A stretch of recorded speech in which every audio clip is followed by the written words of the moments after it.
인사드리겠습니다. 사회를 맡은 경제사회발전 노사정의위원회 위원장 최종태입니다. 오늘 특별 이 세션 저성장 시대의 일자리 해법이라고 이렇게 되어 있습니다만은 영어로서는 The Social Change of Job Creation이라고 이렇게 되어 있습니다. 오늘 이 세션에 여러분 다 아다시피 발표자 두 분을 모셨습니다. 한 분은 경제학 교수이시고 다른 한 분은 교육학 전문가로서 지금 유네스코의 파리에 있는 유네스코 본부에서 일하시는 분입니다. 교육학과 더불어 경제학 이 두 분이 오늘 이 문제를 다루는데 중요한 메인 페이퍼에 대해서 발표를 할 예정이고, 곧이어서 이제 코멘트로서 토론자로서 또 두 분의 교수를 모셨습니다. 우리 유재우 교수와 권대봉 교수 이 두 분을 모셨는데, 이 두 분 다 또 한 분은 경제학 교수이시고 전문가이시고 다른 한 분은 교육학 전문가이십니다. 오늘 주제를 발표하실 두 분의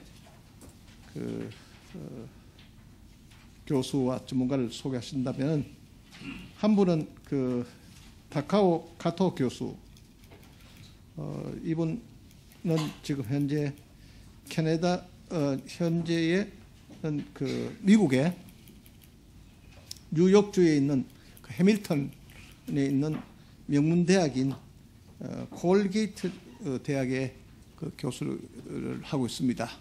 여러분 아시겠지만 이 콜게이트 대학이 상당히 명문대학입니다.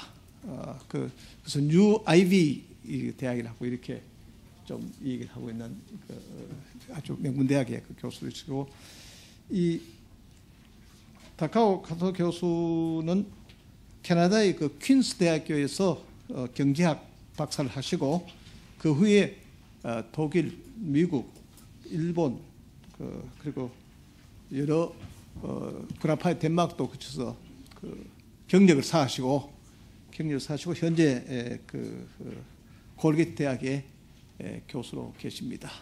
오늘 좋은 발표를 하실 걸로 생각됩니다.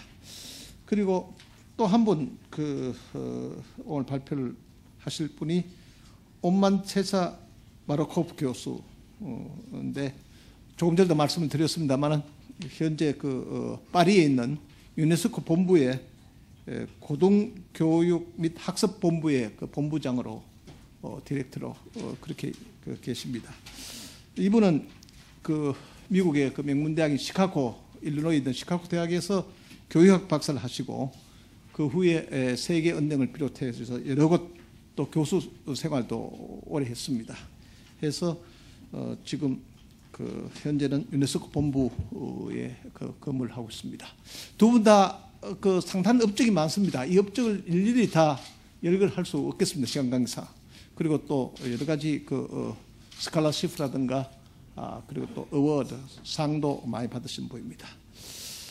오늘 토론자 나오신 두 분, 유재우 교수님은 현재 이제 국민대학교 경제학 교수님으로 계시는데, 유 교수님은 시카고에서 지금 하기를 시카고 경제학이 시카고 학파라고 해서 유명하죠. 특히 저희들하고 관계되는 노동 경제학 분야에서는 노벨상을 받으신 베이커 교수도 계시고 여러 가지가 있는데, 시카고 대학에서 박사 학위를 하시고 또 여러 가지 경력을 쌓으셔가지고 지금 국민대학의 교수로 계십니다. 그리고 지금 또 한 분인 권대봉 교수님은 이스트 랜싱에 있는 미시간 스테이트 유니버시티 맞죠? 그저 명문대학입니다. 미시간 아나보에 있는 대학과 더불어 아주 명문대학에서 또 교육학이 미시간 스테이트 유니버시티 교육학이 유명합니다, 세계적으로. 거기서 박사 학위를 하시고 지금 고려대학교의 교육학과 교수로 계십니다. 연합적 세아서. 오늘 이 발표자하고 코멘테이터는 이 정도로 여러분한테 인사 말씀, 소개 말씀 드리고 시간 관계상 제가 진행을 하도록 하겠습니다. 그럼 먼저 우리 발표 순서로 봐서 다카오 카토 교수께서 좀 발표를 해주시길 바라겠습니다.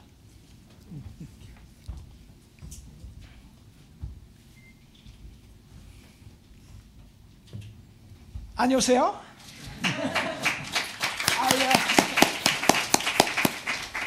That's all I knew. I used to spend 2 summers at KDI school and teaching a course. So this was wonderful. It's sort of coming back here. And, use the microphone. So so nice to be back after spending 2 summers at KDI school and enjoying a lot of great Korean food. And I still remember the first time I came, I had bibimbap, and without stirring it, I just ate as it is. And my colleague gently suggested that maybe I should mix them. That's the whole point of bibimbap. So I was kind of ignorant about the Korean food and culture, but I learned a lot, and so it was I was so happy to be back here. So today, I hope this works. I have 100 slides, but I'm going to skip a lot of them, so don't worry. Good. So I've been doing some joint work with one of my colleagues at the at OECD and Hitotsubashi, Ryokan Bayashi. So what we are doing here is trying to kind of find some facts about the evolution of the employment system in Japan and the US, and during the last 25 years, essentially. So so we actually finished a couple of papers about 6 months ago, less than 6 months ago. And so today's talk is really really based on those 2 papers. So after my talk, if you're still interested in what we're doing, and feel free to visit my website or whatever, or send me an email. I'll be happy to send you those papers. Very preliminary, so any suggestion would be appreciated. So why comparing U.S. to Japan? One thing is that it's still the 2 largest advanced market economies.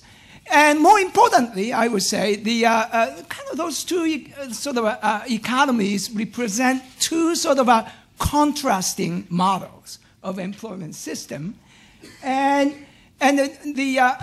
during the last 25 years, in particular, during the last 15 years, I would say, both economies have been sort of responding. In particular, the employment system has been evolving in response to the powerful forces of globalization. And so it would be interesting to see how those 2 sort of economic systems have been really adjusting or responding or not responding to some kind of powerful forces. Okay. So what are those 2 contrasting sort of employment systems? And this is just a really stylized, simplified sort of the depiction of those 2 systems. I'm going to go very quickly. And so in terms of job security, I'm going to spend a lot of time on this issue. The Japanese workers tend to enjoy a higher job security than U.S. workers. Or another way of saying is probably the U.S. labor market is more flexible than Japanese labor market, depending on which perspective you have. External labor market is limited, especially for mid-career hires in Japan, and that's not the case in the U.S. Tenure wage profiles are steeper in Japan than in the U.S. Extensive firm-specific human capital accumulation tends to take place in Japan. This is what I've done a lot of work. Employee involvement programs, such as there are small group activities, team production systems, and so forth. Those are more extensive, tends to be more extensive in Japan, especially for frontline workers. And in terms of incentive pay, the Japanese companies' employment system tends to rely a lot on group incentive pay, linking each individual worker's pay to group performance as opposed to individual performance. And in the US, it's pay for performance has been quite sort of prevalent, pervasive. The unions, they tend to be more complementary in Japan to those employee involvement programs as compared to the US. And then the job rotation, multi-skilling, those other things are quite intensive in Japanese context. And the formal training tends to be more pervasive in the US system. Promotion tournament tends to be a little delayed, so late promotion tends to be the characteristics of the Japanese internal career development as compared to the US. And internal wage structure tends to be more compressed in Japan than in the US. Again, this is very stylized. There are a lot of exceptions, but I think there has been some consensus among scholars about the sort of key aspects of the Japanese employment system as compared to the US. Okay, so the outcomes of having those two kinds of systems went through some really interesting sort of changes in the last, I would say, 20, 25 years. Initially in 70s and 80s, a lot of people argue that, yeah, that's the reason why Japanese companies are successful. Right? And so the major driver of the productivity growth and competitiveness of Japanese corporations in 70s and 80s was indeed this kind of employment system. Of course, as we all know, the Japanese bubble burst in the end of 1980s. Japan went into this prolonged stagnation, and the assessment of the Japanese employment system actually changed rather dramatically. And actually, some people started to argue, and people still argue, that that kind of employment system I just described in comparison to the US system became a structural impediment for the rapid recovery of the Japanese economy. So a lot of interesting sort of rhetorics and popular sort of discussion about the outcomes of these employment systems.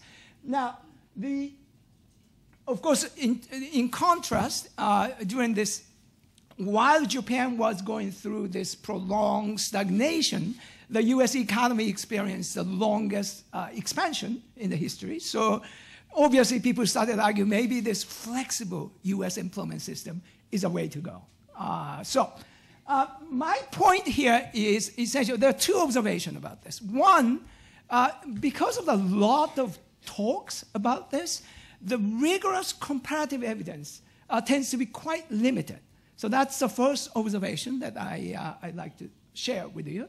And second thing is actually there's a little bigger sort of a theoretical sort of implication of this discussion, which is really the convergence-divergence sort of a controversy in industrial relations system. So during this, in the context of the globalization, those different kind of system tends to converge or diverge, or maybe they converge to a third model. So there's a big issue kind of related to this. Okay, so what we have done so far, not much, but there are a few things I can share with you today. One thing that what we did, we actually look at job security and employment stability over the last 25 years, and in Japan and the US. I was able to compare the degree of employment stability and job security for those two nations, because we were able to acquire some access to microdata, which allow us to do some pretty good comparative analysis. And the second thing we did is actually take a closer look at changes in the quality of jobs during this time period. That was so far only for Japan. We're hoping to do that for the US as well. So we have a comparative sort of picture as well. All right, so let me get to the punchline. So we actually spent quite a few years on this project, ended up with actually one figure. So that's really what I like to show you. And then once I show you, I can relax and maybe we can go home, right? So everything started in 1985. The whole literature, the people trying to compare Japanese employment system to the U.S. employment system in 1985, they inspired by a study done Hashimoto and Razian in 1985. What they did is a pretty simple exercise, and they look at the job retention rates of Japanese workers and the U.S. workers and try to compare the job retention rate. I'm going to explain exactly what I mean by job retention rates. But anyway, inspired by this study and quite a few sort of follow-up studies there. And now, what's new in what we have been doing? Three things. One is, I believe we have the longest and the most updated sort of a comparison of job retention rate between Japan and U.S. at this point. Maybe someone else is doing even bigger, a longer sort of a comparison. And we actually calculate job retention rates for the last 25 years by using this data. We did a little bit econometric analysis as well, and so the simple probit analysis of job separation and job losses and so forth. Now today I'm going to focus on the first one mostly, and I'll be happy to talk to you more about the technical side of this paper. Okay, instead of let me just show you the picture. This is it. This is the punchline of this first paper. Let me explain exactly what it is. Just look at the. Let's just pick one. So this is the. We're focusing core employees for this picture. The core employee is really simply defined as age 30 to 44 with at least 5 years of tenure. So these are people who have already settled in a job in a company because they have already at least 5 years of tenure. So they've been with the same company for at least 5 years, and age 30, 44. For this group, what we did here is 4 different time periods. This is really the heyday of the Japanese growth miracle, 82 to 92, and then 87 to 97, which includes half of Japan's lost decade, and 92 to 02 is really the entire Japan's lost decade period. So this is really probably the most important period to look at. What happens there and during the Japan's lost decade? And then I also have a most recent period, which includes the Japan's recovery period, started in 2003. So 4 different periods. What we did is, for example, pick this group, age 35 to 39, and with tenure 5+. That means people have been with the company for at least 5 years, age 30 to 35 to 39. This is Japan. This miracle period, right, the heyday of the Japanese economic growth, it was close to 80% job retention rate over 10 years. What that really means, about close to 80% of those people 35 to 39 with at least 5 years tenure in Japan ended up with the same company for the next 10 years. So that's a pretty strong, their job stability. So you're going to end up with the same company for actually 10 years, but you already have 5 years, so we're talking about 15 years at least, right? And so the punchline here is, what happened to that number over those 25 years? As you can see, not much. It did not change much. This is all workers together, right? And so as far as this particular group of workers, I call it core employees, there's no evidence suggesting that the employment stability weakened substantially. It's still around 70%. Okay. The U.S. is actually interesting. This is, in fact, it looks like it is the U.S. which experienced the weakening of employment stability over the last 25 years. As you can see, these are the U.S. numbers. The U.S. numbers are lower than Japanese numbers. That's not new. That's what the Hashimoto-Reisman in 1985 discovered. So I'm not telling you anything new here. What's new here is what happened over time. And not much change for Japan, rather substantial change in the US. Okay, if I stop here, then you might think, okay, that's really nothing interesting going on there. But I'm going to show you something else. This is for male and female. Let's skip that. The only thing I like to show is if I disaggregate that picture by gender, for female, male, nothing interesting, not much different from what I just said. For female Japanese workers, core employees, right?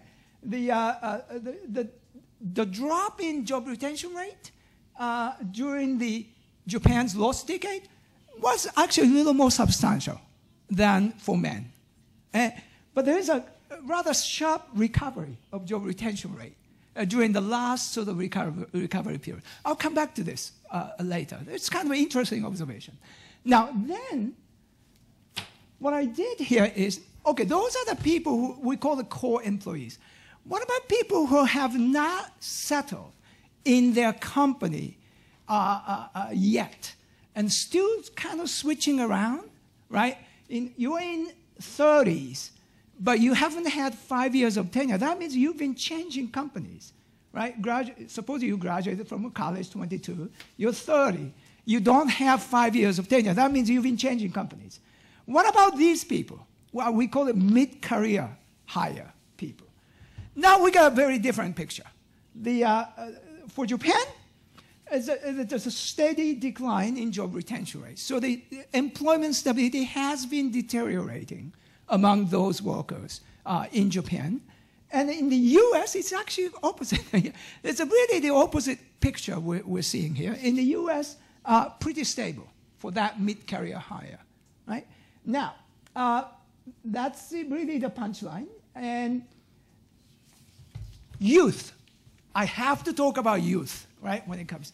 So in terms of young people in Japan, right, and something really dramatic occurred. And so this is what I like to show you, and then move to the next paper.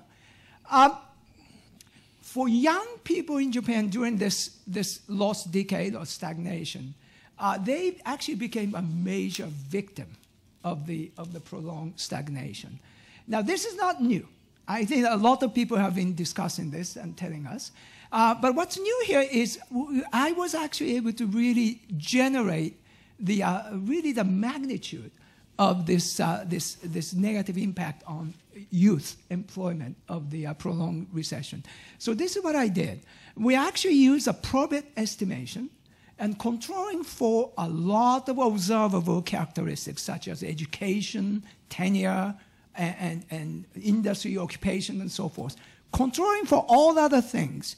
See what happens to their separation rate, probability of separating from the company for each age group. So that's what I did. And so they really shows vividly what happened to Japanese youth during this time period. So this is essentially different age group, and these are the vertical axis is the predicted probability of separation. All right, predictive, so we're really controlling for all other things. The compositional changes are controlled for here. It's really the structural change we're picking up. As you can see, this is the 1982. It's pretty flat, right? There's no sign that the youth are particularly, suffering from high separation rate and so forth. It's pretty flat. That changed over time. Eventually, the young people, the separation productivity increased rapidly.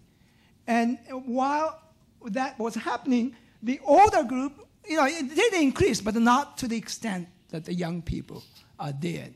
And that's a rather substantial change in the structure of the Japanese employment system. This has nothing to do with educational acquirement changes or anything like this. That's kind of important. We're controlling for these things. It's a clean structural changes that took place, which really did not favor Japanese young people during this time period. For women, actually, this is actually a really interesting picture. For Japanese women, initially they had this inverse U shape. separation probability. And this is the peak of the separation is around 25, marriage. Japanese women get married around 25 and then separate from the company, quit, right? So that's picked up here. But over those last 25 years, the U shape actually gradually flattened. This mountain gets less and less steep. And also the peak age moved to the right. So the Japanese women are getting married later and later. And eventually mountain is gone. So the most recent year is this one, right? 2007. Almost no mountain here. That's one thing. The second thing is, like men, the younger group also experienced rather substantial increase in separation probability. Okay, so in a nutshell, in sum, just summarize the first paper, and I will go to the second paper very briefly. In terms of this core group of workers, people who have been already with the same company for at least 5 years, age 30 or over, not a substantial change in terms of their employment stability in Japan during this rather long stagnation. In contrast, it's actually the US, which experienced a rather substantial change in employment stability for that group. But secondly, really the mid-career group. There is a group of workers in Japan which actually change the experience a deterioration of their employment stability. And youth really experience a rather considerable structural change in employment stability. Okay. I have a bonus slide here. So what I did here is, all right, what about Korea? Right? Since I'm speaking in Korea, so maybe I should have a slide for Korea. So I actually applied the same methodology to calculate the 10-year job retention rate for Korea. And what I did here is just as a comparison, I put the Japanese number next to it. So the blue is Korean job retention rate for different groups. The time period is a little old. I'm sorry, I couldn't find more recent data. 86 to 96, 87, 97, it's just remarkably similar. and in fact, actually, the job retention rates in Korea is higher than Japanese for this, so the mid-career group. So I thought that was really interesting. I'd really like to know what happened to job retention rate in Korea after this time period. So anyway, this is a bonus slide. So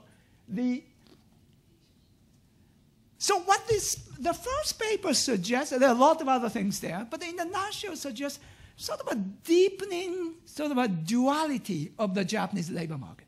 So this core group seems to be really doing okay in spite of the really tough economic climate in Japan. But there are some subgroup of Japanese labor force really went through some major changes. So really the deepening duality, that's what I call it. So that kind of made us feel that maybe we should really take a closer look at this kind of duality of the Japanese labor market. Who are those people who really, pay the price? And do we know, can we really get more detailed picture of these people? So that's the focus of the second paper. Now, second paper has a little sort of wider appeal to the people in the following sense. Because a lot of people are interested in what happened to the employment system or the labor market after the 2008 financial crisis and the global Great Recession. And obviously, people really study the impact of that great global recession on quantity of jobs. We have some really good studies. But what has not been done in the literature is what the recent global Great Recession did to the quality of jobs. More specifically, the recent global recession resulted in this sort of a replacement of good jobs with bad jobs. So really the structural changes is an important question, and that has not been addressed. The reason why that has not been addressed is obvious. These kind of structural changes tend to occur over time. And so you need at least, I would say, 10 years to look at what happened to the structure of the quality of job. And of course, we don't have enough years after the 2008 crisis. So we just don't have enough data, long enough data to address this structural impact on job quality of the Great Recession. Now, that's where the Japan comes in, right? The good news here, well, it's not good for Japan, but the good news is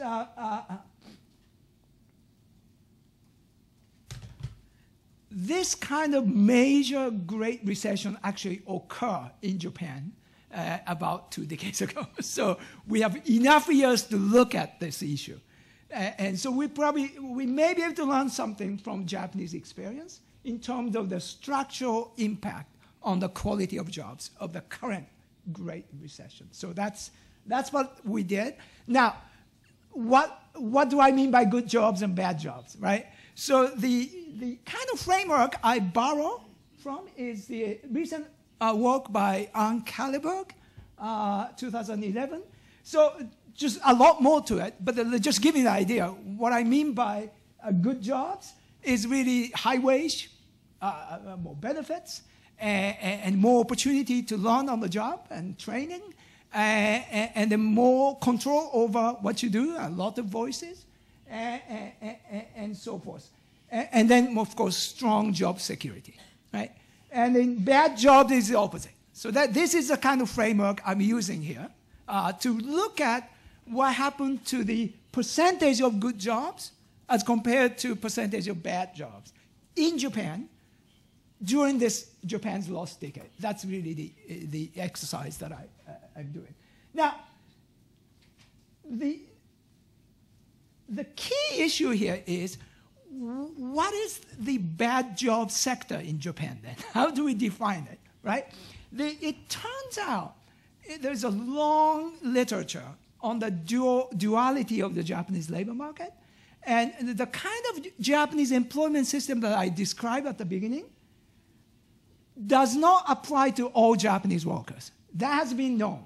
A lot of labor economists have been telling us, including myself. I've been doing some work on that. It turns out the substantial number of Japanese workers never enjoy the Japanese employment system. They're outside of this system. And then people argue that these are the people really the secondary bad job sector, and then people who actually enjoy the Japanese employment system are the primary good job sector. That's the way the literature has been telling us. And so I'm going to kind of use that literature to see what happened to those two sectors during the last decade. Now, there's one technical issue that I at least need to mention. Okay? There are two ways to really define the primary good job and secondary bad job sector in Japan. One definition is based on the contract length. If the employee's contract length is open-ended, indefinite, that's considered primary good job sector. And if the contract length is specified, typically 1 year in Japan, well, less than 1 year. And since 1997, now they are allowed to have multi-year fixed contract, but typically 1 year or less. Okay? And that's one way to define good job, bad job sector in Japan. The second definition is really the career track. That's based on the convention in the actual workplace. So some Japanese workers are recruited, hired into this called standard employment track in Japan. And some workers are recruited into non-standard employment track. So there are track differences. There's no legal sort of this is not a legal definition. It's really the company just kind of create those two tracks, right?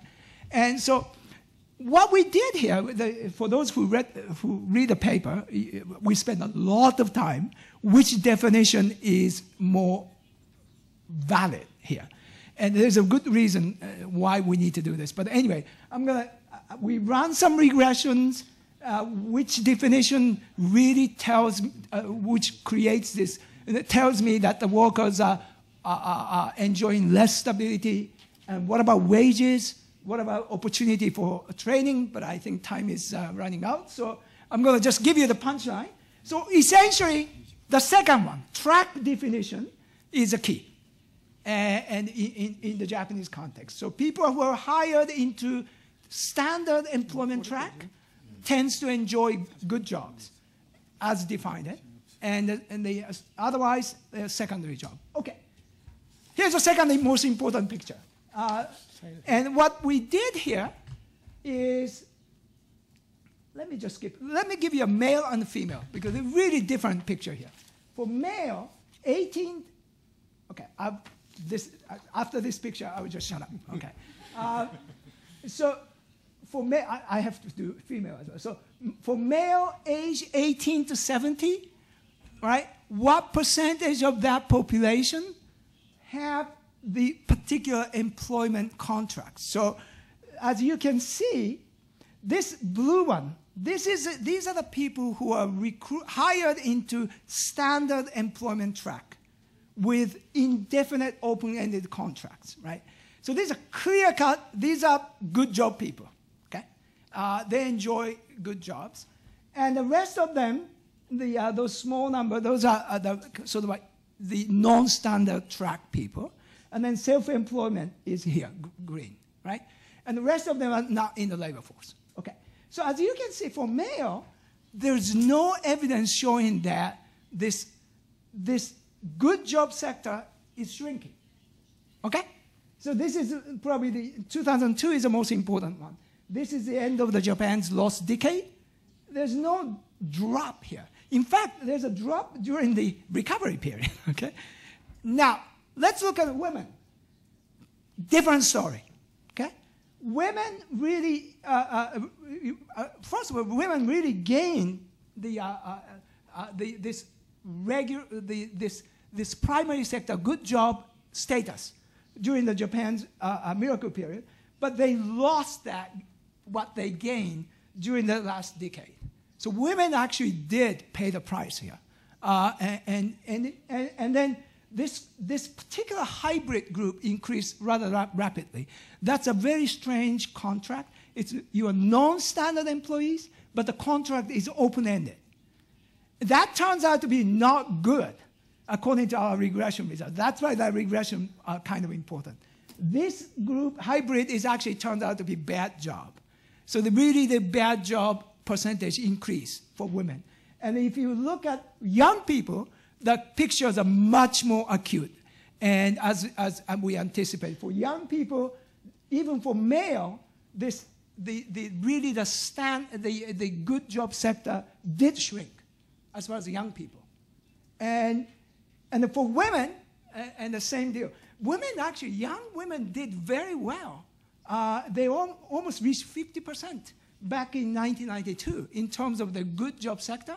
50% of young women actually enjoy good jobs. In 1992, they lost it during the Japan's lost decade. Okay, I'm going to stop here. So those are the sort of punchline I wanted to share.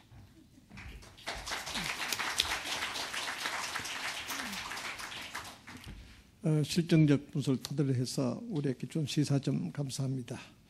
그럼 디렉터 오만 체자 마로 좀 부탁드리겠습니다.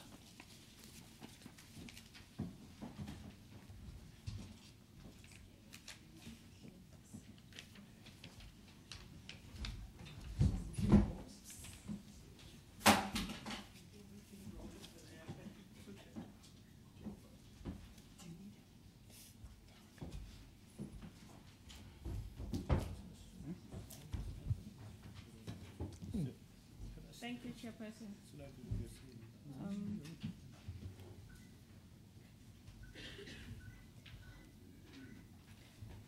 I wish to thank you, sir, for the kind introduction, and also, is there any way I can put this away from my face?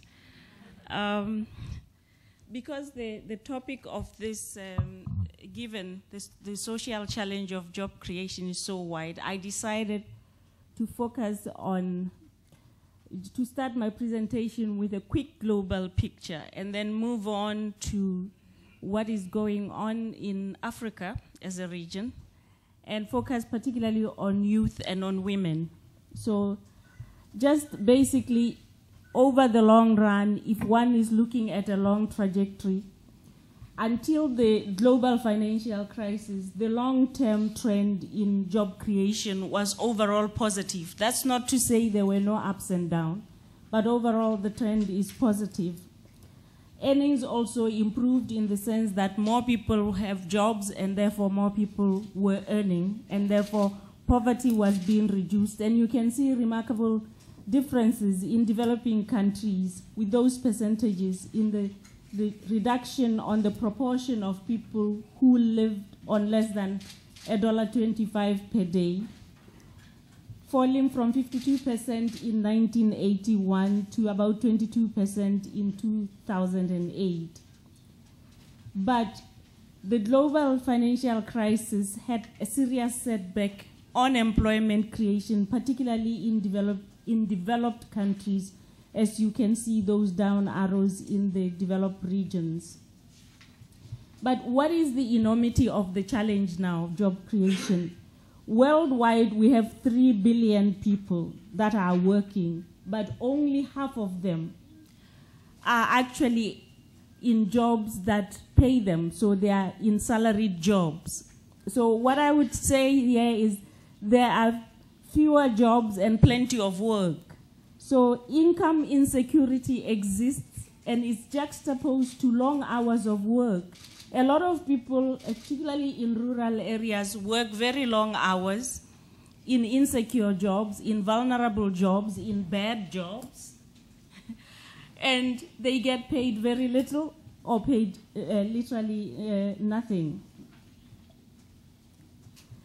And the unsalaried workers profile generally is unskilled people, rural dwellers, young people, and women in general. Now, the estimated overall 200 million people in the world are unemployed and actively looking for jobs. So this could be a strict measure of unemployment. But if you look at the broader measure of unemployment, 2 billion people of working age are neither employed nor looking for a job. Now, within these 2 billion, there could be people who would desire to have a job, but the number is unknown. So the challenge is quite enormous. Of the 200 million unemployed people, 75 million are people of 25 years old or younger, or they are youth. Now,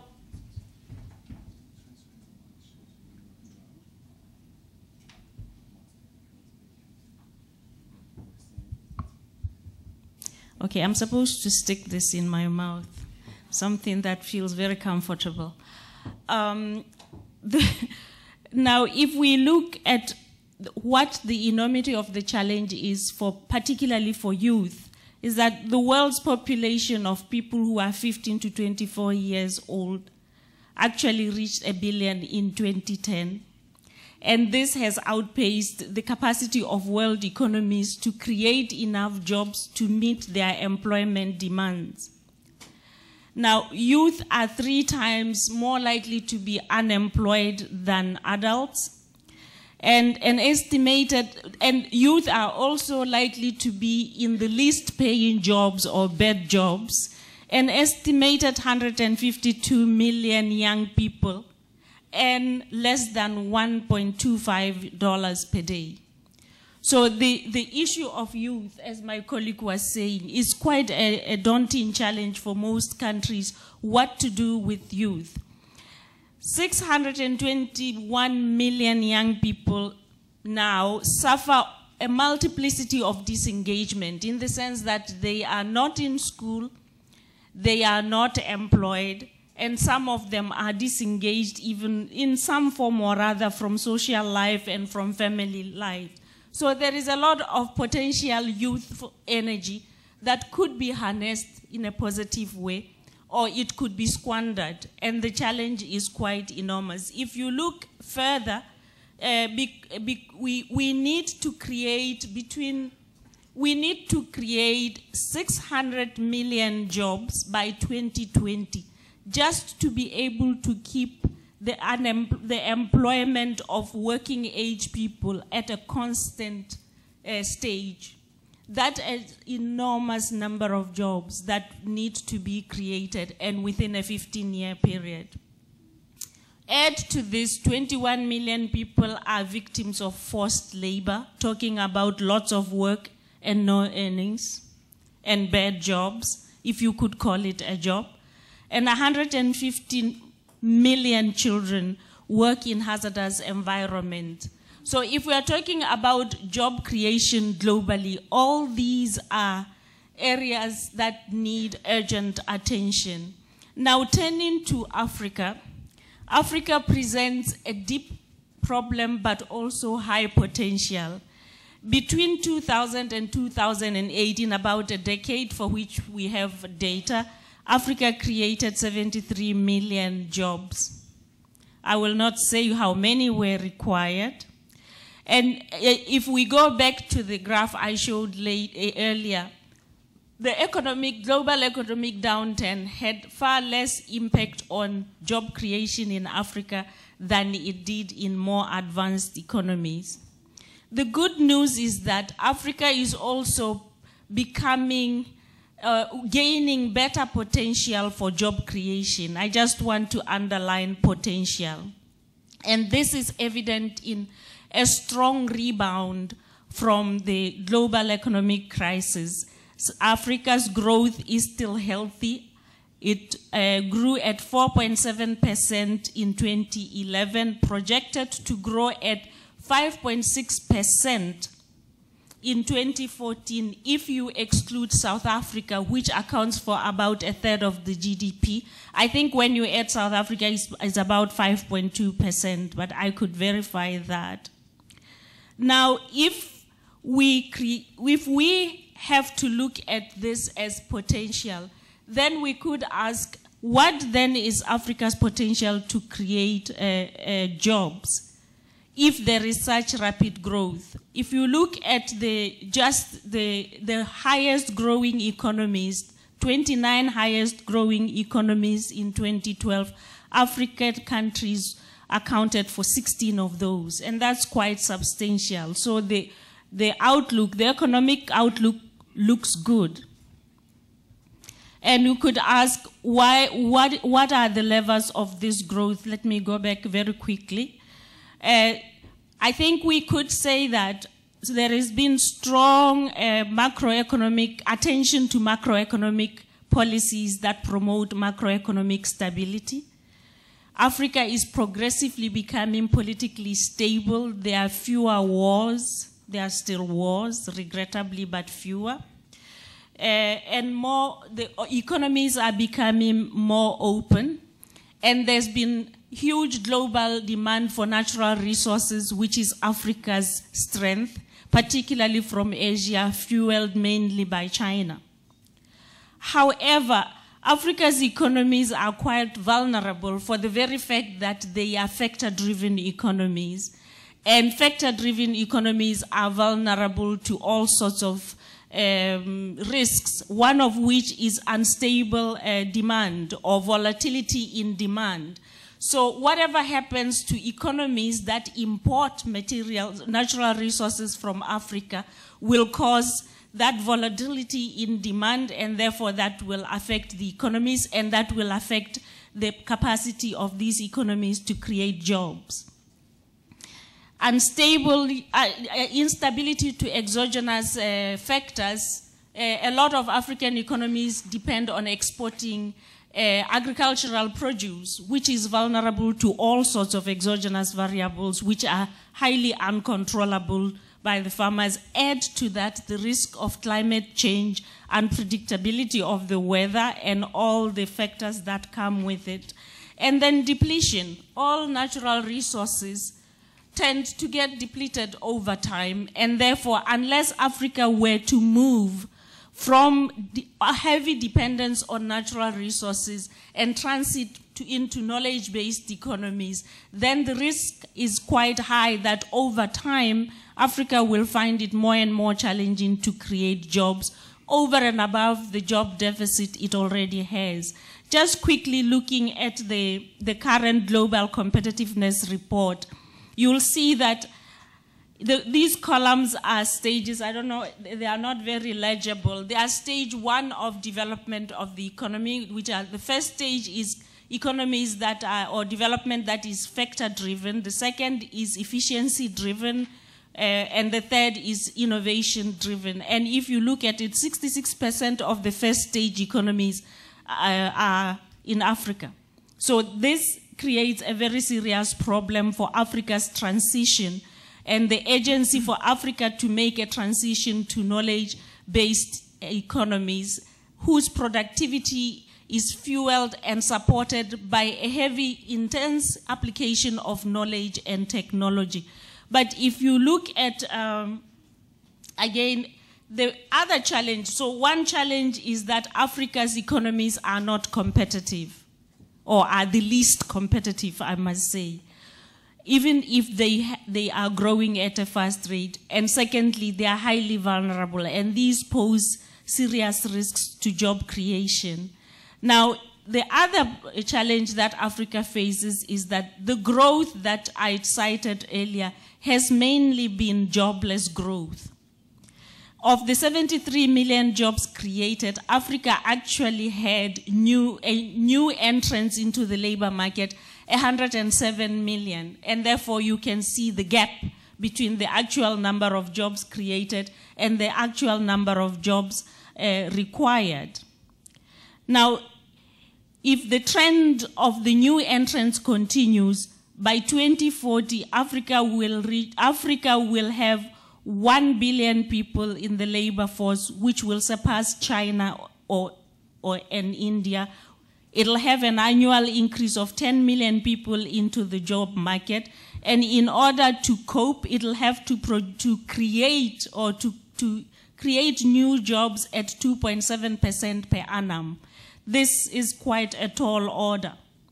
So translating Africa's growth into job creation remains a serious challenge. I just want to speed over very quickly so that I can cover my 100 slides. That if you look at the case of youth, only 16 million of the 73 million jobs created were actually for youth, or the youth were the beneficiaries of these jobs. Now, if you take into account that Africa is a predominantly young continent and that youth are about 2/3 of the population, this is disproportionate, that the larger proportion of the working age population actually receives fewer jobs. So we are facing a potential. The crunch is that either Africa finds a way now to harness the youth energy, creativity, and potential, or we squander the opportunity, and then we know the many consequences of unemployed, disgruntled youth, what will simply happen. Now, job creation also is a challenge when it comes to women. 80% of sub-Saharan Africa non-wage earners are women. So women in Africa work hard and earn less. And this has very serious consequences when we know all the evidence on the impact of women's earning on the quality of life of the children and the family and well-being. So women are another category of African citizens that need serious attention. Women are also more prone to be in what my colleague described as bad jobs. I call them vulnerable jobs, low security, low pay, inconsistency, and all sorts of other factors. And women are less likely to be employed than men, and they earn less.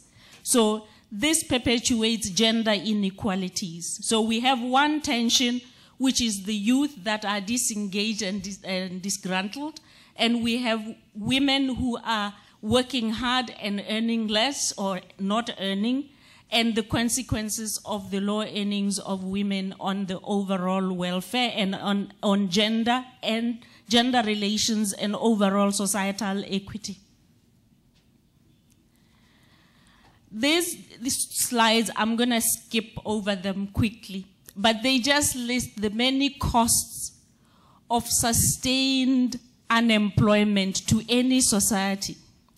And the basic lesson in these two slides is that Africa or any continent can ill afford to have any segment of its population endure long spells of unemployment, because the costs start from the individual person, from self-esteem to poverty reduction at an individual level. It goes to the family, it goes to reduce productivity for the country, and if we have reduced productivity for the country, it means we have shaky basis for sustained growth.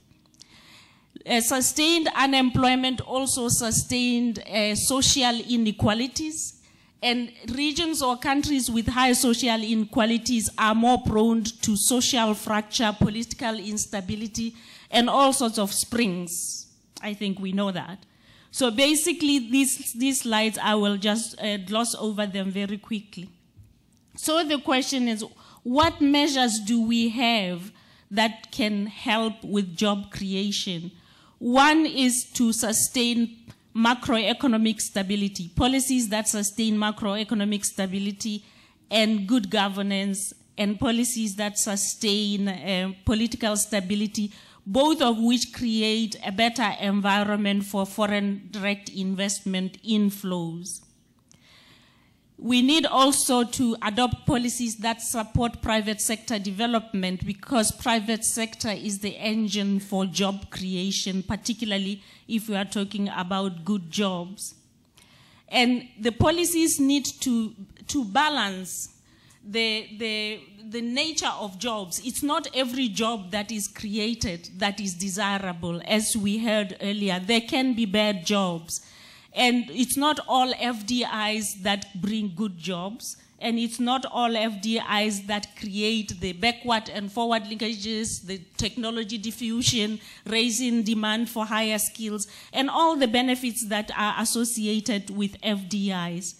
And in a continent where there are low-skilled people, like in Africa, chances are that the FDIs and ICTs make the ease of partitioning the production chain of any particular output or product in such a manner that some of the parts of the chain that are knowledge and technology intensive can be located where there's skilled labor, and parts of the production chain can be located which are less technology and knowledge demanding, can be located in some area. And if Africa does not position itself well, it will continue to get the tail end of the production chain, which grips it into a vicious cycle of low technology, low knowledge demanding jobs, therefore no incentives for further training and education, and therefore further inability to attract high-end FDIs, and the cycle continues in that manner. So basically, these are some of the policy actions that need to be. Because growth is not always accompanied by jobs, we need to have policies that promote job creation, not just policies that promote growth. They must promote growth, and they must promote job creation as well. And I just gave examples of what those jobs, the better jobs or the good jobs should be in those policies. just continuing on the costs of the potential measures to improve job creation, is the need to look at the informal sector very carefully, because in Africa and in many less developed countries of the world, the informal sector is what really drives growth and what drives job creation. Yet the informal sector remains highly unregulated. Most of the time, the bad jobs come from the informal sector. People work, they are unprotected, they are unprovided for, they are less paid, they work long hours. The informal sector mostly gets away without taxation, so there is loss of revenues to the government and so on. Yet heavy regularization and formalization of the informal sector could actually deeper drive it underground or kill it altogether. So some balance needs to be created there so that the informal sector can contribute optimally. We need to improve the education and training opportunities of those who are in the informal sector, who tend to be the least educated, sometimes even illiterate. We need to eradicate illiteracy, and we need to strengthen lifelong learning opportunities. Another part of the informal sector jobs is that we need to strengthen systems for recognition of prior learning. A lot of people in the informal sector actually acquire skills, and they learn these skills in informal settings. They are not certificated, they are not accredited in any form by any institution. So their skills continue to be unrecognized conveniently, and they continue to earn less. So recognition of prior learning systems are one of the things that could be used, measures that could be used to improve job security and quality of jobs in the informal sector. Now, very quickly on human resources. Africa lags behind basically all regions of the world in terms of human capital accumulation, which is basically what we are talking about. I'm going to skip because I saw the red flag already. But this graph just gives you the enormity of the challenge. Just looking at illiteracy rates in Africa, if you look at just where countries are starting from Niger, about 30% literacy rate, and it goes down, the highest is 80%. And these are some of the countries with the lowest literacy rates. Now, if you don't even have literate populations, how do you start serious human capital accumulation? Whatever level of education you look at, whether it's early childhood care and education, primary, secondary, higher education, sub-Saharan Africa does not compare well with other regions of the world. And if you look at, so there is an issue of access. I'm going to skip through these very quickly. The second issue in human capital accumulation is, as Prime Minister Brown said this morning, even those who are enrolled in some form of education learn very little. So the quality of education is very low, and learning outcomes are very low. So in real terms, there is symbolic access to education, but not really substantive access because people are not learning. The second challenge is that the quality of education and opportunities for effective learning tends to be highly inequitable, with the disadvantage getting the lowest quality, and therefore the risk of recycling intergenerational poverty or losing the redistributive effects of education and losing the potential of using education to break that intergenerational poverty cycle. All this is evidence that can be read quietly. The third challenge is the irrelevance of education and training. And the most evident, the most prominent evidence is the mismatch between the demand for skills and the supply of skills. Just very quickly, most of the ILO studies will show that a lot of youth find themselves having skills that are not required by employers, and that some countries, particularly middle-income countries, tend to have a situation where high vacancy rates coexist with demand for jobs. So there are lots of people looking for jobs, and there are high vacancy rates because the people looking for jobs do not have the skills that match the vacancies. And that means the disconnect between the demand and the supply of labor, or the development irrelevance of education and training. Now, specific measures relating to education and training is to equitably expand high-quality education at all levels, starting from early childhood care and education, eradicate illiteracy, improve employability by putting in place high-quality and context-relevant education and training, strengthen systems for lifelong learning, strengthen partnerships with the private sector, and allow the private sector to influence not only training, education and training policies, but the programs, and close the disconnect between the supply and the demand for labor as a way of facilitating job creation. And very quickly, sir, thank you very much for allowing me to run over a little bit. Thank you very much.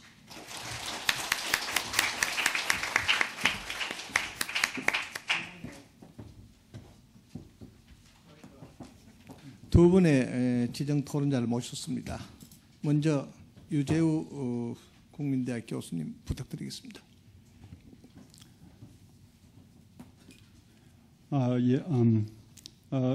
It's an honor for me to be here to give comments on the papers of Professor Kato. Dr. Kato gave me two papers, and to be frank, it was burdensome to read two papers. But while I was reading the papers, I found that the papers are very interesting. The papers are written very carefully and very nicely, and I really enjoyed reading the papers. Having said that, from now on, I'll speak in Korean. Considering that most of the audience are Korean. 지난 25년 때 그 자료를 분석하고 계신데, 이 목적은 물론 이제 미국과 일본의 그 직장 안정성을 지금 비교한 것이죠. 왜 미국과 일본에서 우리 관심을 가져야 되느냐? 두 나라가 이제 세계에서 가장 큰 경제 대국들이고, 그다음에 두 나라는 굉장히 서로 다른 그런 고용 시스템을 대표하고 있는 나라들이기 때문입니다. 일본은 이제 종신고용이라는 그런 그 장기 고용을 특징으로 하고 있고, 기업이 근로자들의 광범위한 그 복지를 제공하고 있죠. 미국의 경우에는 이제 노동자들이 각자 개별 책임하에서 직업을 갖게 되고 자기 훈련을 하고 그다음에 그 직장 이동을 합니다. 기업들도 어떤 사유재산권이 이제 확립되어 있어 정부의 간섭을 받지 않고 노동자들을 자기 뜻대로 채용하고 또 해고를 합니다. 그러다 보니까 직장 안정성은 떨어지고 노동 이동은 활발합니다. 그래서 이제 그 일본식 시스템이 우월한가 또 미국식 시스템이 우월한가에 대해서는 많은 논쟁이 있었습니다. 그래서 1980년대에 일본 경제가 굉장히 잘 나갈 때는 일본의 고용 시스템이 굉장히 우월하다는 그런 생각들이 많이 있었고, 그래서 많은 나라들이 일본식 시스템을 카피하려고 노력들을 했습니다. 물론 우리나라의 이제 그 고용 시스템도 일본과 많이 이제 닮아 있죠. 그런데 그러니까 일본 시스템 장기 고용을 유도하니까 여기서는 그 근로자들이 기업에 대해 충성심을 갖게 되고 숙련 형성을 잘할 인센티브를 갖게 된다는 그런 장점들이 있습니다. 반면에 미국의 시스템은 이제 그 인적 자원의 배분을 굉장히 효과적으로 할 수 있게끔, 효율적으로 할 수 있게끔 해주는 그런 장점이 있죠. 그래서 어쨌든 두 시스템 간에 어떤 게 좋은 거에 대해서 우리나라의 노동 경제학자들 간에도 의견의 일치가 이루어지지 않고 있습니다. 어떤 사람은 일본식 시스템이 좋다라고, 어떤 사람은 미국 시스템이 훨씬 더 효율적이라고 생각합니다. 근데 어쨌든 근래 와서는 제 생각에는 세계의 어떤 경제의 글로벌라이제이션이 좀 격화되고 국제 경제에 격화되면서 필연적으로 미국식 시스템으로 갈 수밖에 없지 않을까 하는 생각이 저희 개인적인 생각입니다. 그리고 그것과 비슷한 맥락에서 요새 이제 일본식 고용 시스템에 대해서 이제 그 비판들이 나오고 있는 것 같습니다. 이제 장기 고용을 해주는 건 좋은데 기업이 어떤 급변하는 그 시장 환경에 대응할 수 있는 능력이 크게 제약된다는 것이죠. 그래서 일본의 경우에도 장기 불황으로부터 이제 벗어나지 못하는데 이제 일본식 장기 고용 시스템이 있는 것이 아닌가 하는 그런 그 의견 제시들이 있는 것 같습니다. 자, 이 가토 교수님은 이제 미국과 일본의 데이터를 갖고 1982년에서 2007년까지 25년간의 데이터를 이제 분석해서 한 사람이 한 직장에 들어서 10년 이후에도 그 직장에 있을 확률, 그걸 이제 리텐션 레이트 또는 직장 유지율이라고 그러는데 직장 유지율이 어떻게 변해왔는지 분석을 했습니다. 그래서 그 결과를 간단히 요약하자면 핵심 근로자의 경우 이 사람들은 근속 5년 이상인 30에서 44세 집단인 사람들인데 이 사람들의 그 경우 일본의 경우 그 직장 유지 70% 수준에서 별로 변하지 않았다. 굉장히 서프라이징한 그 결과이죠. 미국은 일본보다 20%포인트가 낮은데 그것이 오히려 그 경기 불황을 겪지도 않았는데 그 많이 내려갔다. 그래서 두 나라 사이의 그 직장 유지율 갭이 굉장히 확대했다. 이런 걸 보여줬습니다. 그 다음에 경력 입사자에서 보면 일본에서는 상당폭 그 직장 유지를 감소했지만 미국은 별 변함이 없었고 청년층의 경우에는 역시 일본에서 뚜렷이 하락했지만 미국은 별로 변하지 않았다. 이런 결과를 보여주셨습니다. 그리고 이와 같은 결과는 이직률 자료에 대한 분석 그리고 또 실직률에 대한 분석에 대해서 거의 비슷하게 확인이 됐습니다. 이제 결과 해석으로 들어가겠습니다. 그 종신고용이라는 것은 이제 한번 고용하면 이제 정년퇴직 때까지 계속 사람을 고용하고 있는 것인데 굉장히 이상적인 그 근로자 입장에서 굉장히 이상적인 시스템이죠. 그렇지만 이런 그 종신고용이 유지되기 위해서는 경제가 성장하고 또는 기업이 성장 또는 적어도 정체를 하고 있어야 합니다. 이게 기업이 쇠퇴하거나 산업이 망하거나 그러면 이런 장기 고용이 유지될 수 없습니다. 그래서 일본에서 보면 이제 그 전까지 1970년대, 80년대까지는 일본 경제가 이제 세계 경제를 지배할 듯하게 굉장히 잘 성장을 했고 잘 나갔었죠. 그때는 이제 장기 고용이 아무 문제가 없었습니다. 그렇지만 이후에 경제 격화되면서 많은 기업들이 이제 구조조정을 하게 됐죠. 여러분 잘 아시다시피 닛산 자동차 같은 경우는 카를로 곤 회장 같은 분이 제가 알기로는 한 3분의 1의 인력을 해고를 시켰었습니다.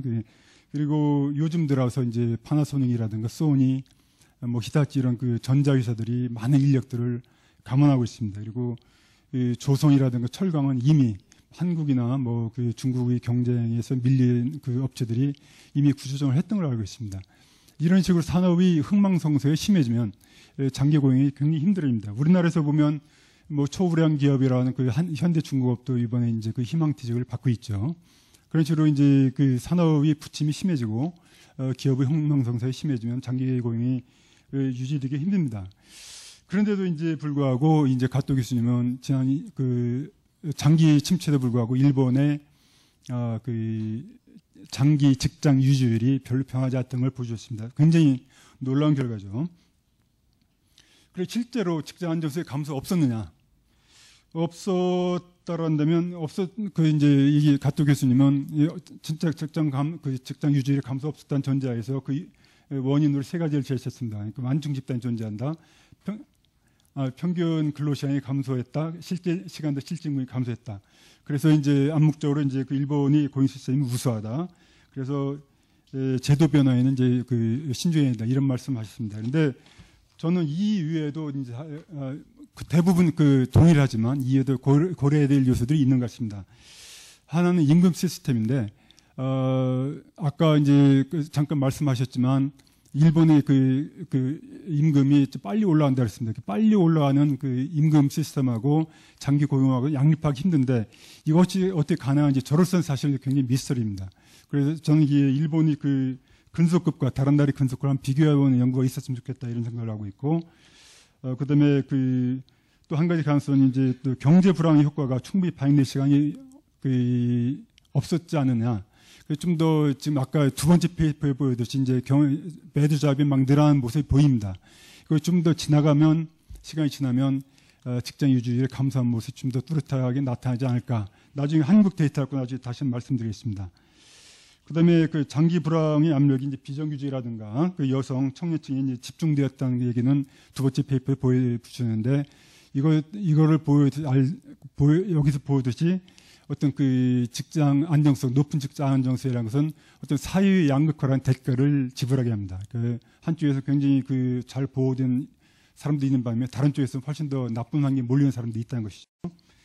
그리고 또 마지막으로 지표의 왜곡 가능성인데, 자, 이런 숫자 예를 들었으면 여기 이쪽하고 이쪽에 케이스 1과 케이스 2가 똑같은 케이스인데, 여기서는 이제 고용 인원이 10년에 고용 인원이 줄어드는 거예요.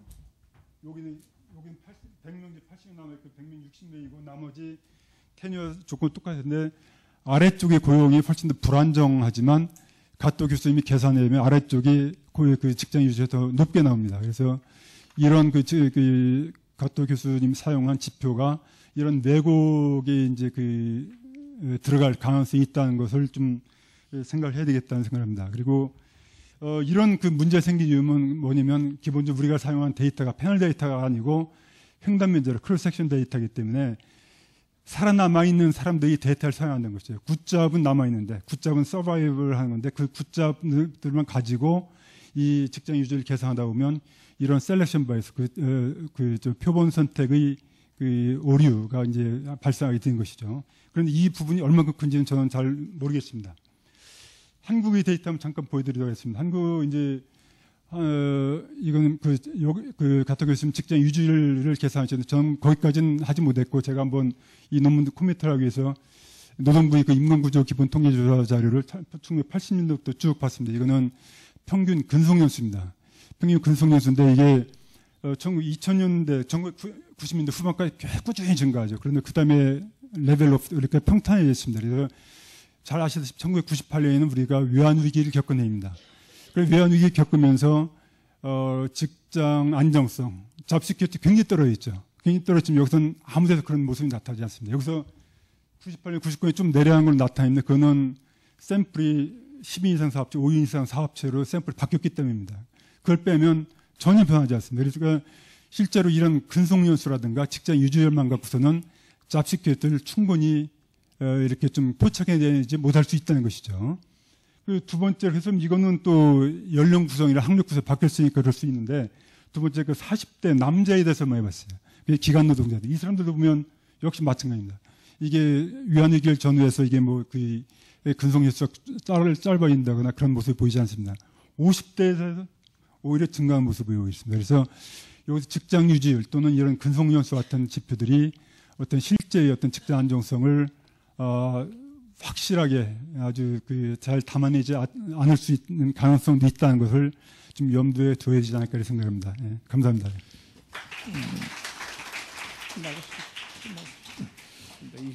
권 교수님은 지금 고려대학의 교육학과 교수님으로 쭉 계실 뿐만 아니라 전에 우리 한국에서 직업 능력 개발 원장도 역임을 하셨고 이 세계적으로도 지금 이 분야에 대해서는 상당히 권위자로 오늘 모셨습니다.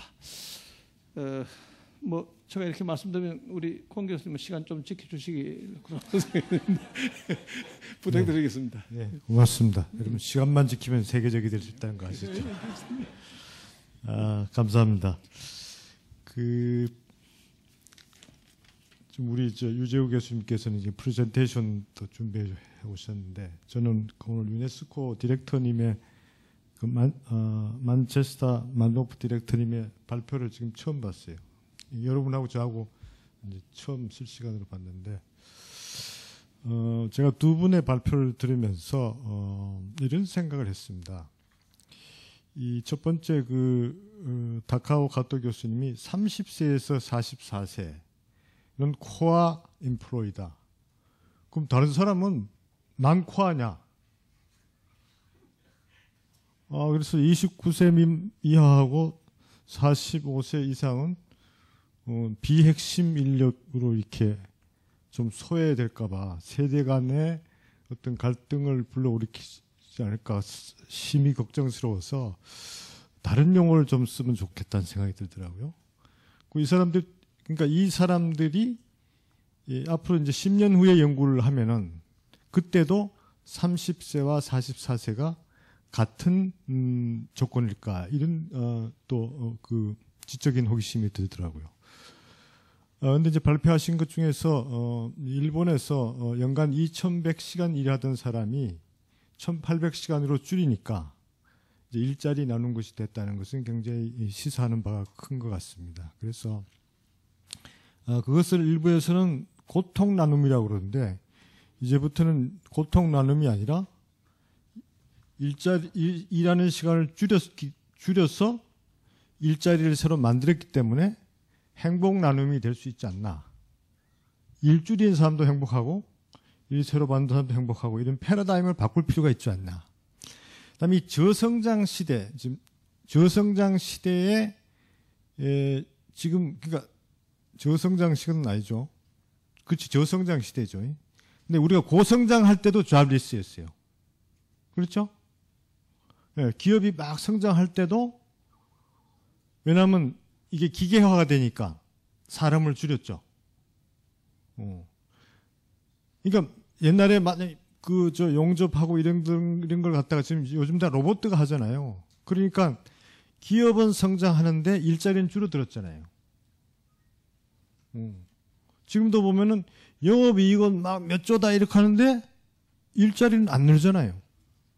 제가 아까 아프리카 그 발표할 때 보니까 2000년에서 2008년 사이에 7,300만 개의 새로운 일자리를 창출했다고 해서 깜짝 놀랐어요.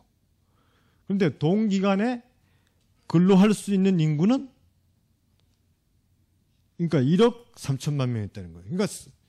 그러니까 뭐예요? 1억 300만 명. 그러니까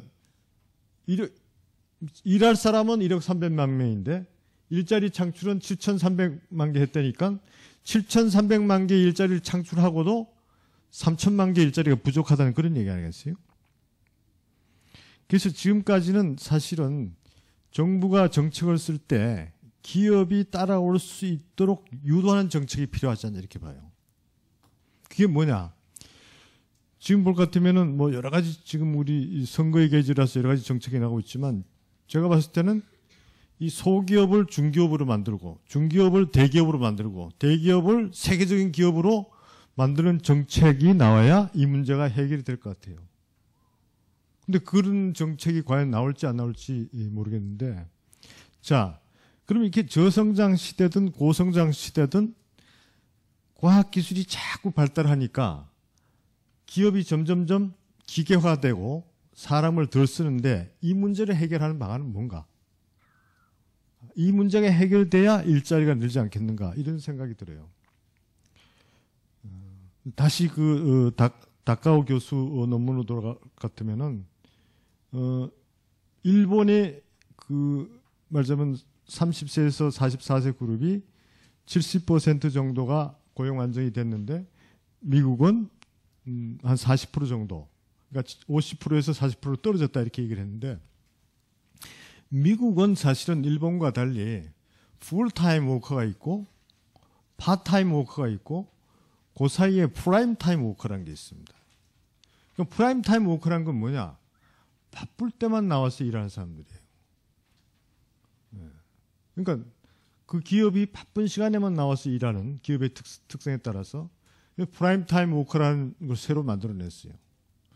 그 프라임 타임 워커는 기업이 바쁠 때만 일해주고 자기가 그 시간 일한 것에 대한 보상을 받고 그게 만족스러운 거예요. 그러니까 사실은 고통 분담이 아니라 행복 분담이 된 거죠. 그 다음에 그럼 우리 한국의 입장에서 지금 뭐 미국, 일본, 아프리카 다 지금 청년들이 그 취업 문제가 심각하다는 얘기를 했는데 그래서 우리 기업들도 사실은 사람을 고용해서 일만 시킨다는 그런 패러다임에서 벗어나야 되겠다. 그러니까 앞으로 기업의 생산성은 사람들이 입만 열면 얘기하는 게 창의력입니다. 창의성.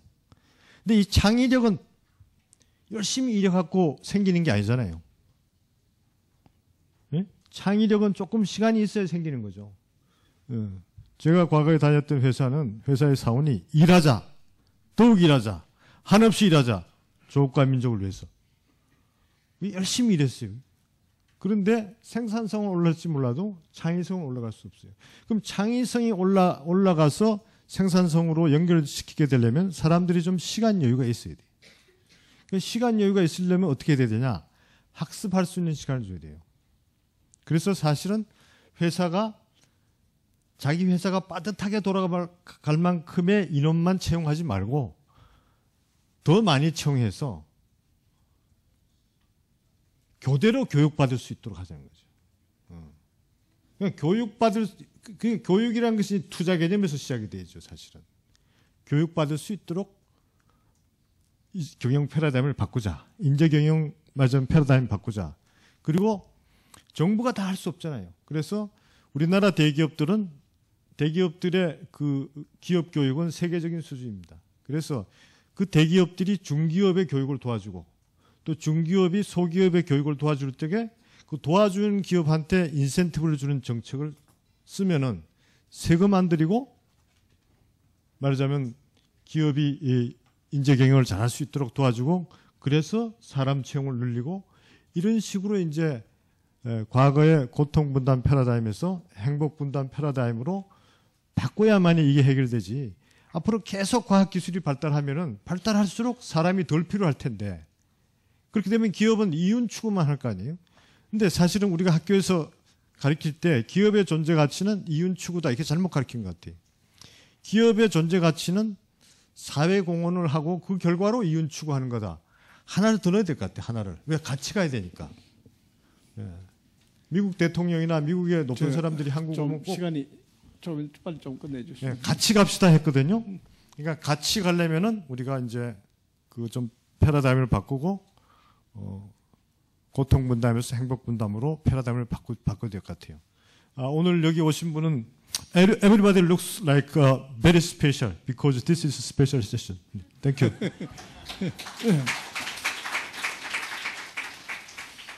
이렇게 하겠습니다. 다행히 주최 측에서 슬랙 시간을 티타임 한 30분 했기 때문에 조금 늦더라도 지금 두 분의 지정 토론이 있었습니다.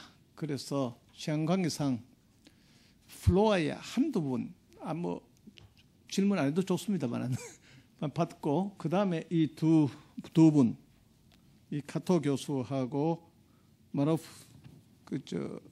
우리 본부장한테 아주 짧게 코멘트 거기에 대해서 답변하는 걸로 해서 끝내는 거로 이렇게 하겠습니다. 그럼 플로어에 지금 그 한두 분 받도록 하겠는데 손 들고 자기 힘을 바치시고 질문만 좀 해주시길 바랍니다. 네. 예, 발표 잘 들었는데요. 그 일본 그 사례 그 슬라이드 중에서 보니까 그 셀프 인플로이드 레이시에 그 계속 줄고 있더라고요. 사실 이제 한국 같은 경우에는 셀프 인플로이드가 이제 25%고 넌 웨이지드 워커가 10% 해서 35%의 사람이 자영업 쪽에 이제 가고 있는데 10년간 증가하고 있습니다. 일본 사례는 좀 감소하고 있는 것이 결국 이게 우리식으로 얘기하면 정규직이냐 비정규직이냐 이런 관점보다는 고용 시스템 속으로 이렇게 일자리가 계속 유지되고 있거나 아니면은 비임금 근로자들이 수용될 수 있는 어떤 내셔널 워크 시스템이 있는가에 대한 게 하나 궁금하고요. 두 번째는 이제 우리가 지금 보는 게 그 직장이라는 개념이 아니라 그 직업의 유지가 더 중요한 포인트가 될 시점이 아닌가라는 생각이거든요. 근데 두 분 다 말씀하신 거는 다 과거 패러다임이라는 얘기죠. 그러니까 한 직장의 유지가 과연 잡 시큐리티를 개런티 해줄 수 있느냐라는 관점이 여전히 유효할지 앞으로 10년간도 유효할지에 대해서 말씀을 좀 듣고 싶습니다. 네, 한 번만 더 받겠습니다. 네, 저쪽.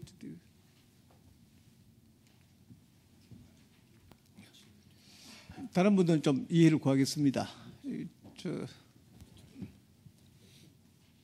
Well, thank you very much for Professor Kato for your presentation.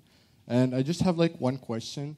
Like when you were talking about like when you were defining like good jobs, it's like you were talking about like the high wage and benefit and then more opportunities to learn, and then job security and control.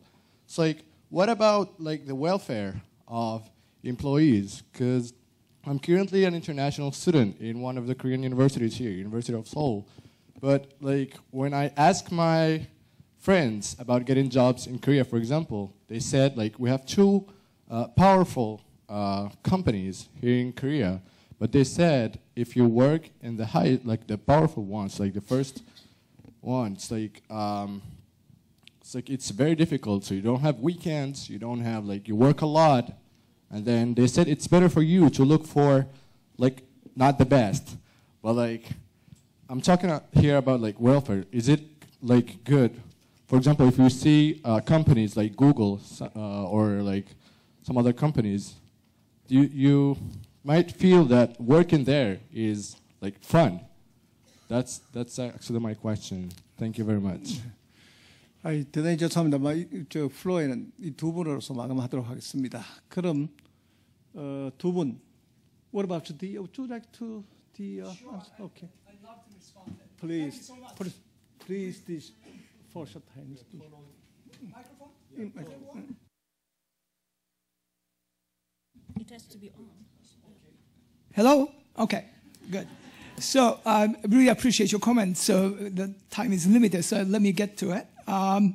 The wage system changes. Very good point. We really need to look at this. We did look at that, actually, in a different paper. So I didn't want to ask you to read 3 papers instead of 2. So there will be another paper which really talks about what happened to the 10-year wage profiles. It did flatten in Japan during this time period, which is consistent with the sort of adjustment that the Japanese companies have been doing. So this selection issue is a very important point. And what we did is 2 things. One is we included all different kind of jobs when we calculate job retention rate. So it's not just good jobs. The good job, bad jobs, all employees are included. So that selection may not be the issue. The example that you gave us is an interesting example. So we look at that as well. So the size of this particular core employee groups, which enjoy the stable 70% job retention rate, but what about the size of that group? Was that really declining? That's the issue. It did not decline. So that's things. And then the self-employment, yes, that was so intriguing to us. So what was going on there in Japan during this time period, especially for women, lots of self-employed women moved out of the self-employment sector to this hybrid category of non-standard employment on indefinite contracts, which turns out to be bad jobs, according to the example. So it's a little more complicated picture. You're absolutely right that it's moving from self-employment to bad employment job. Is that really a bad thing? So that's something that we are trying to figure out, exactly what happened to those people who switched from self-employment to the employment, but with the limited sort of the opportunities and so forth. Last point is that what about welfare? Yes, that's an important question, and it's something that I couldn't do here. Is really those people who ended up with a secondary bad job sector. Did they do it by choice? That's really the heart of the last question. And that's, in order to answer that question, I really need another set of data, which tells us why they are choosing those non-standard secondary jobs. We don't have good data to tell us whether they are choosing to do so or they actually, they choose not to do so, but they ended up with doing so. So that's really an important question you raised. Okay, thank you so much. What about the Director Marcos? Would you like to answer or save times? Oh, thank you so much for your contributions. 그러면 마치도록 하겠는데 사회자로서 잠깐 한 1, 2분만 말씀드리고 종료하겠습니다. 일자리 창출 이 문제는 우리나라뿐만 전 세계적인 문제입니다. 오늘날 이 일자리를 고심하게 되는 이유는 특히 경제적 환경에서는 저성장, 세계화와 더불어 우리나라도 저임금 고도 성장에서 고임금 저성장에 접어들었습니다. 저성장은 분명히 일자리를 줄입니다. 또 한편에서는 기술적 환경 변화, 이것이 더 심각한 문제인데 그것이 바로 디지털 혁명입니다. 이 디지털 혁명은 고용 없는 성장을 도출할 수밖에 없는 겁니다. 이 두 나라로 인해 가지고 지금 심각한 이 고용 문제가 세계적인 문제로 등장이 되고 있습니다. 그런 점에서 오늘 이 두 환경 변화에 대한 사례를 두 분의 오늘 발표가 속에 다 포함되어 있습니다. 특히 실증적 분석을 통해서 그리고 또 여러 가지 상황 분석을 통해서 제시해 준 이 내용은 우리나라 고용 창출에도 많은 도움이 될 줄로 생각합니다. 대개 한 세 가지로 압축될 수 있습니다. 하나는 어떻게 하면 새로운 일자리를 창출하는 새로운 인적 자원을 개발하느냐.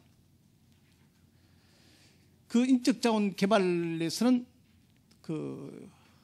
여러 방향이 있습니다만 특히 지금 우리나라와 같은 데서는 당면한 과제가 두 가지입니다. 신성장, 동력 산업, 그린 산업을 해서 특히 우리나라 송도에서 있은 GCF는 대단한 의미를 주고 있습니다. 새로운 신기술에 적합한 새로운 일자리를 창출할 수 있는 것을 위해서 어떻게 인력 개발하느냐 하는 문제가 남아있고 또 하나는 뿌리 산업의 기술을 어떻게 확충시키느냐. 특히 우리나라는 압축 성장을 했기 때문에 롱테일러의 지금 산업 구조를 가지고 있습니다. 최첨단의 산업도 이렇게 되지만 과거의 전통적 산업도 그대로 경쟁력을 강화시켜야 되는 그런 입장이 있습니다. 이 두 문제를 위해서 우리 인적 자원, 신성장 동력 산업에 필요한 기술 향상을 위한 인적 자원을 어떻게 개발시키느냐, 뿌리 기술을 확충시키기 위해서 어떻게 인적 자원을 개발시키느냐, 이런 문제가 교육과 지금 훈련에 대한 중요한 과제를 되고 있기 때문에 이와 관련해서 우리 교육도 변화해야 된다고 하는 것을 지금 말씀드리고 있습니다. 또 하나는 일자리 창출 중요한 것이 바로 노동시간 단축입니다. 근로시간 단축입니다. 이건 앞으로 아까 공 교수도 얘기했습니다만은 이 저성장 시대 때는 새로운 산업을 일으키기가 좀 힘들기 때문에 기존의 산업, 기존의 그 자리를 가지고 일자리 창출하기 위해서는 일자리 노동시간을 줄여야 되는 겁니다. 그 노동시간을 줄이는 것이 바로 창의 기반 사회에 요청되는 새로운 능력 개발에 대한 기회가 될 수 있다는 것입니다. 이러한 점에서 근로시간 단축이 소비적 성격의 근로시간 단축이 아니라 생산적 성격의 근로시간 단축을 하기 위해서는 인적 자원 개발을 어떻게 해야 될 것이냐, 능력 개발을 어떻게 효율적으로 해야 될 것이냐. 이 인구라고 하는 것은, 인적 자원이라고 하는 것은 항상 자산인 동시에 부채입니다. 자산인 동시에 비용입니다. 캐피탈인 동시에 코스트입니다. 이 휴먼 캐피탈을 어떻게 형성하느냐, 휴먼 코스트로서 하는 것이 아니라 이런 문제가 지금 당면한 과제로 되고 있습니다. 마지막으로 또 하나의 중요한 문제가 아까 제시했습니다만 노동시장 개발을 통해서 그 미스매치를 어떻게 없애느냐, 이런 문제들이 지금 대두되고 있습니다. 오늘 이런 현실적인 한국에서의 일자리 창출, 저성장 시대에 놓여져 있는, 그리고 또 디지털 혁명 속에서 플랫 로드에서 하이 로드를 걷고 있는데 폭풍을 치고 있는 이 디지털 혁명, 이 속에서 우리가 어떻게 일자리를 창출하고 노력해야 될 것이냐 하는 문제에 대해서 우리가 생각할 수 있는, 사유를 할 수 있는, 그리고 또 우리가 초월적인 패러다임을 전개시킬 수 있는 이런 점에서 실증적 분석을 통한 경험적 내용과 또 우리 것을 앞으로 창조할 수 있는 선험적 내용을 조감할 수 있는 그런 의미를 줄 수 있는 이번 이 세션이 되지 않는가 이렇게 생각하고 있습니다. 대단히 감사합니다.